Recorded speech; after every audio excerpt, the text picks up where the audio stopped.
Yes. Yes.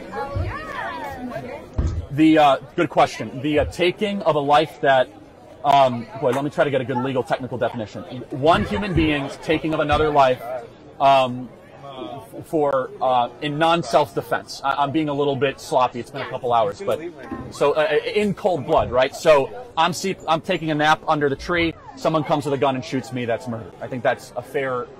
Is that okay? Okay, got it. So you're taking the legal definition of murder. The legal definition of death is having irreversible brain function. Yes. If the fetus doesn't develop the brain.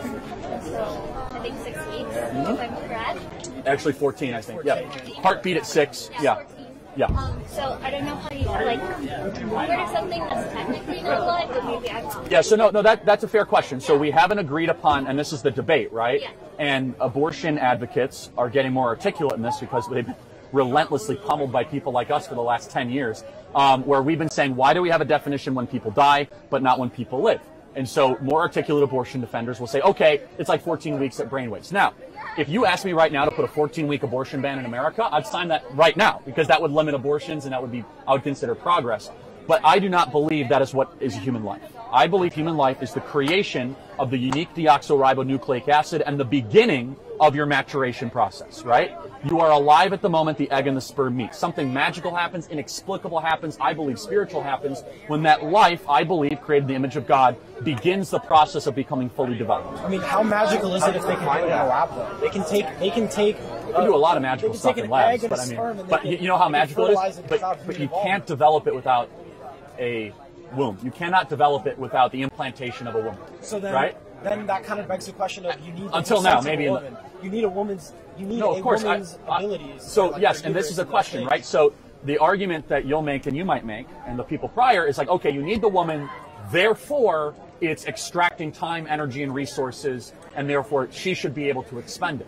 I don't view it that way. I view it completely different. I think it's a blessing to be able to bring children and people into the world. I think human beings are wonderful. I think our potential is just being tapped into. And this is a religious belief that I have, but a moral belief. I believe there's a soul that gets crushed when you terminate a being. I don't expect you guys to agree with that, by the way. That's, yeah, sure, yeah.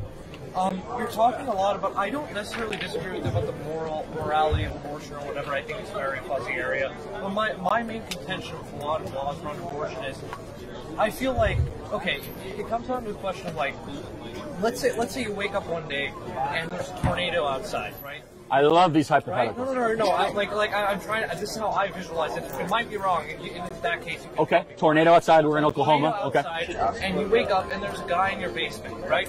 And he's not. And he got there one way or another. He got there, and you have two choices here. Either you have to feed and clothe him for another week, and you have an obligation to do it. You have an obligation to do it, or you have to kick him outside, in which case he will die. Do you think that person in that case has a positive obligation, according to the law? Sorry, I'm a bit nervous. I understand what you're saying. So for me to be consistent under this hypothetical I've never heard, if you have a tornado outside or an external event that would kill that person, you have an obligation to take care of that person under your tutelage. Yes, absolutely. But doesn't that violate, in a sense, property rights? Like if you believe in the libertarian philosophy of negative rights. Well, I question it to some. I question it to some extent. But you're using a very hyper extreme example where it's either death or I'm going to take care of you. Like I can sort out the property rights once the tornado passes, right?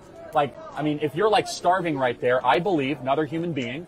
I'm going to give you a Snicker bar to keep you going, but then I'm going to bring you to the prison and like get you to the police. Like, how'd you get in my home, you weirdo?